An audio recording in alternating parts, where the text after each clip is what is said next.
Have you ever wondered the basic cooking ingredients you should have in your pantry? I completely understand the frustration of moving into a new house, going to the grocery store to stock up your pantry, and then being met with tons of cooking ingredients and you don't know where to start from, or being a cooking newbie and trying to navigate the cooking world and you don't even know the basic or essential ingredients you need to get. I've categorized everything you need to get into 5 categories. I'm Thelma and welcome to my kitchen. I've broken down the cooking ingredients into 5 basic categories that will serve as a guide, and then you can start to build up from there. The first category are the spices. So I would advise anybody just starting out to start with things like garlic powder, paprika, turmeric, cinnamon, black pepper, and then chili powder.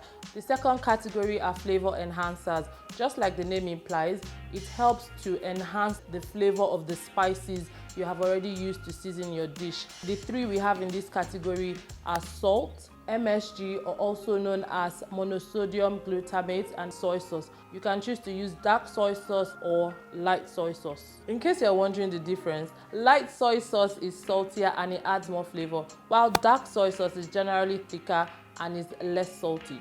The third category is fat.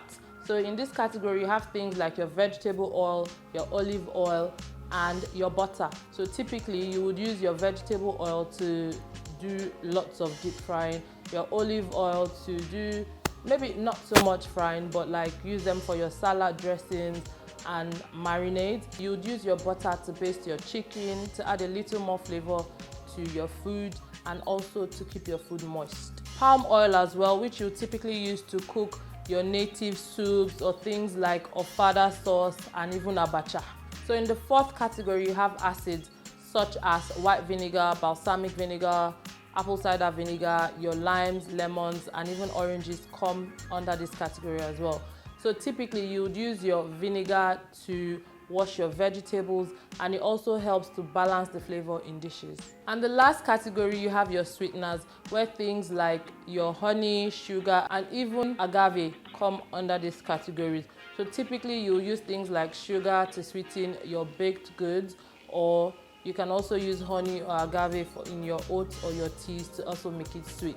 If you know you found this video helpful, make sure to like and subscribe, and don't forget to turn on the bell notification so that you're notified each time I upload a video. Let me know the cooking ingredients that are not included in this list. I look forward to reading your comments below.